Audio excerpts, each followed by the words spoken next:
স্বপ্ন আমরা সবাই দেখি, কিন্তু স্বপ্ন ঘুমের মধ্যে কোন সময়টাই দেখি সেটা কি সবাই জানেন? সেটা নিয়েই আজকে আলোচনা করব। আমাদের যে সময় আমরা ঘুমোই সেই সময় ধরুন আমরা লম্বা একটা স্ট্রেস 8 ঘন্টা ঘুমোচ্ছি বা 7 ঘন্টা ঘুমোচ্ছি বা কেউ 6 ঘন্টা ঘুমোচ্ছি।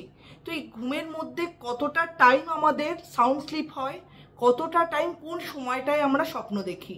আমরা প্রথম যে ভাগটা ঘুমেতে যাচ্ছি এবং তন্দ্রা মতন যে ব্যাপারটা আসছে সেই টাইমটাতে কিন্তু আমরা স্বপ্নটা দেখছি।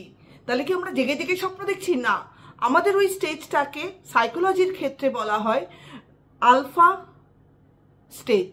তো ওই স্টেজে আমাদের যে মেন্টালিটি থাকে বা আমাদের যে বডি মুভমেন্ট থাকে সেটা অনেকটা শিথিল হয়ে যায় এবং আমরা রিল্যাক্স ফিল করে সেই স্বপ্নটা দেখি। এটাকে বলা হচ্ছে সাইকোলজির ভাষায় র্যাপিড আই মুভমেন্ট, REP। এই স্টেজটা থেকে কমপ্লিট করে আমরা যখন সেকেন্ড স্টেজটায় যাচ্ছি, যেখানে আমাদের ডিপ স্লিপ হচ্ছে, সেই স্টেজটাকে বলছি আমি থিটা স্টেজ। তো আলফা স্টেজে আমরা স্বপ্ন দেখি, থিটা স্টেজে আমরা ডিপ স্লিপে যাই এবং সেটাও চলে 2 থেকে 3 ঘন্টা এবং তারপরে আবার আমাদের কিন্তু আমরা জেগে উঠি, কিন্তু উঠে পড়ি না, কিন্তু তন্দ্রার মতন আমাদের আচ্ছন্নতা থাকে।